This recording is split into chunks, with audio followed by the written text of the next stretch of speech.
Assalamualaikum warahmatullahi wabarakatuh. Selamat pagi, salam sejahtera bagi kita semua. Bapak Ibu Dewan Juri yang saya hormati, serta teman-teman peserta Lomba Debat Bahasa Indonesia tahun 2022 yang saya banggakan. Perkenalkan, nama saya Stefani Clarissa dari SMA Negeri 4 Kota Cirebon, selaku pembicara pertama dari tim pemerintah. Izinkan saya untuk menyampaikan pendapat ataupun argumentasi saya untuk menanggapi mosi yang disampaikan, yaitu sebagai negara berkembang dengan potensi maritim, Dewan ini tidak akan menggunakan strategi ekonomi biru. Sebelumnya, izinkan saya untuk terlebih dahulu menjelaskan kata kunci dari mosi yang disampaikan kali ini, yaitu yang pertama, negara berkembang. Negara berkembang menurut KBBI adalah negara yang ciri-cirinya antara lain, pertanian tradisional merupakan faktor produksi primer, lalu industri belum berkembang, jumlah dan tingkat pertumbuhan penduduk besar, lalu pendapatan per kapita rendah, serta sumber alam belum banyak yang terolah. Selanjutnya, potensi. Potensi menurut KBBI diartikan sebagai kemampuan yang mempunyai kemungkinan untuk dikembangkan, kekuatan, kesanggupan, dan daya. Selanjutnya, maritim. Maritim diartikan menurut KBBI sebagai berkenaan dengan laut, berhubungan dengan pelayaran dan perdagangan di laut. Lalu strategi. Strategi diartikan menurut KBBI sebagai rencana yang cermat mengenai kegiatan untuk mencapai sasaran khusus. Lalu terakhir, ekonomi biru.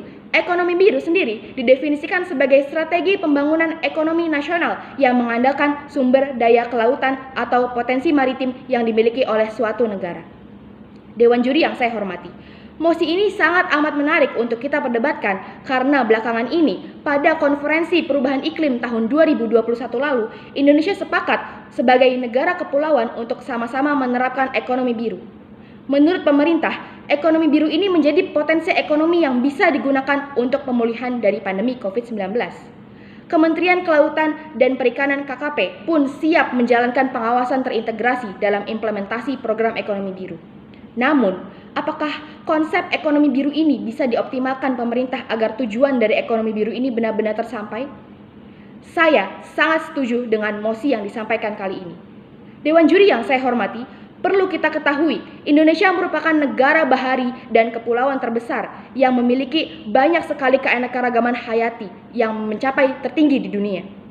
Perlu kita ketahui pula, tujuan dari ekonomi biru ini sendiri adalah untuk mempercepat pertumbuhan ekonomi yang meningkatkan kesejahteraan masyarakat dan menjaga keberlanjutan lingkungan. Saya ulangi sekali lagi, tujuannya untuk meningkatkan kesejahteraan masyarakat dan menjaga keberlanjutan lingkungan, guna mencapai pembangunan secara keseluruhan.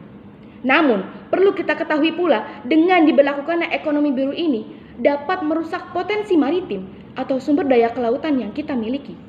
Mengapa demikian?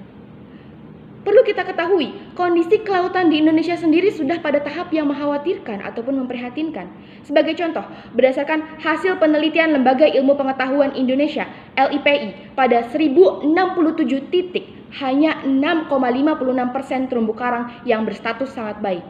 Saya ulangi, hanya 6,56% terumbu karang yang berstatus sangat baik. Sementara itu, 36,19% dalam kondisi buruk. Selain dari terumbu karang sendiri, kerusakan hutan mangrove juga mengkhawatirkan dan memprihatinkan. Seperti yang kita ketahui, negara Indonesia kita ini adalah negara yang menyandang gelar hutan mangrove terluas di dunia. Sebanyak 3,4 juta hektar hutan mangrove ada di Indonesia. Namun, laju kerusakan hutan mangrove sendiri berada di urutan teratas di dunia.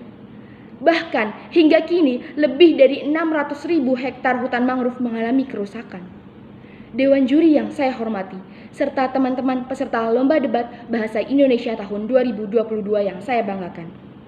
Pemberlakuan ekonomi biru ini selain merugikan kekayaan alam laut kita, juga menyebabkan kerugian bagi para nelayan tradisional. Mengapa demikian? Perlu kita ketahui, dengan diberlakukannya penerapan ekonomi biru ini akan merubah tata kelola ruang laut. Salah satu pengelolaan ruang laut yang akan berubah akibat implementasi ekonomi biru ini adalah perubahan perikanan tangkap menjadi perikanan terukur, di mana hal ini sangat merugikan bagi para nelayan tradisional ataupun nelayan kecil. Seruan untuk memberikan pelindungan kepada nelayan tradisional pun mantap dikumandangkan Kesatuan Nelayan Tradisional Indonesia atau KNTI. Perlindungan ini berpusat pada hak asasi manusia nelayan tradisional karena keberadaan nelayan tradisional semakin terancam. Rencana ini pula mendapat penolakan dari berbagai elemen masyarakat. Mereka menilai rancangan kebijakan tersebut tak memperhitungkan keseimbangan ekosistem perikanan dan nasib nelayan kecil. Hal ini semakin terlihat dari rencana pemerintah memberikan akses pemanfaatan laut melalui sistem kontrak, termasuk pada korporasi asing dan rencana menjadikan nelayan sebagai anak buah kapal. Dewan Juri yang saya hormati, serta teman-teman peserta Lomba Debat Bahasa Indonesia tahun 2022 yang saya banggakan. Dari banyaknya penolakan masyarakat sipil ini, saya menyimpulkan bahwa diberlakukannya ekonomi biru ini belum melibatkan aksi masyarakat atau belum melibatkan pendapat masyarakat. Implementasi ekonomi biru ini belum optimal.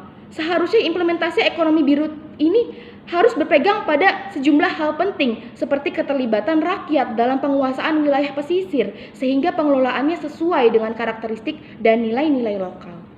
Dewan Juri yang saya hormati, jika memang ekonomi biru ini ditujukan untuk meningkatkan pembangunan Indonesia, sebelum dari ide ekonomi biru ini ada diterapkan konsep ekonomi hijau.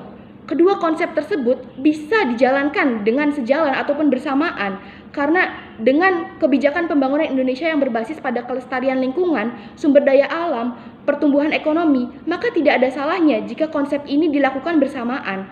Ekonomi hijau dan biru, dua konsep ini saling melengkapi. Jadi tidak ada salahnya untuk kita untuk melengkapi ekonomi biru ini juga dijalankan ekonomi hijau. Dewan Juri yang saya hormati. Jadi jika kita tetap memberlakukan ekonomi biru ini, apakah kita rela kekayaan laut kita semakin terkikis? Dan kembali lagi ke tujuan yang dilakukan ekonomi biru ini adalah untuk meningkatkan pembangunan. Justru dengan diadakannya ekonomi biru ini akan semakin menurunkan pendapatan masyarakat nelayan kecil. Apakah kita akan tetap memberlakukan ekonomi biru ini di tengah pertimbangan-pertimbangan tersebut? Demikian pendapat yang dapat saya sampaikan pada kesempatan kali ini. Terima kasih. Wassalamualaikum warahmatullahi wabarakatuh.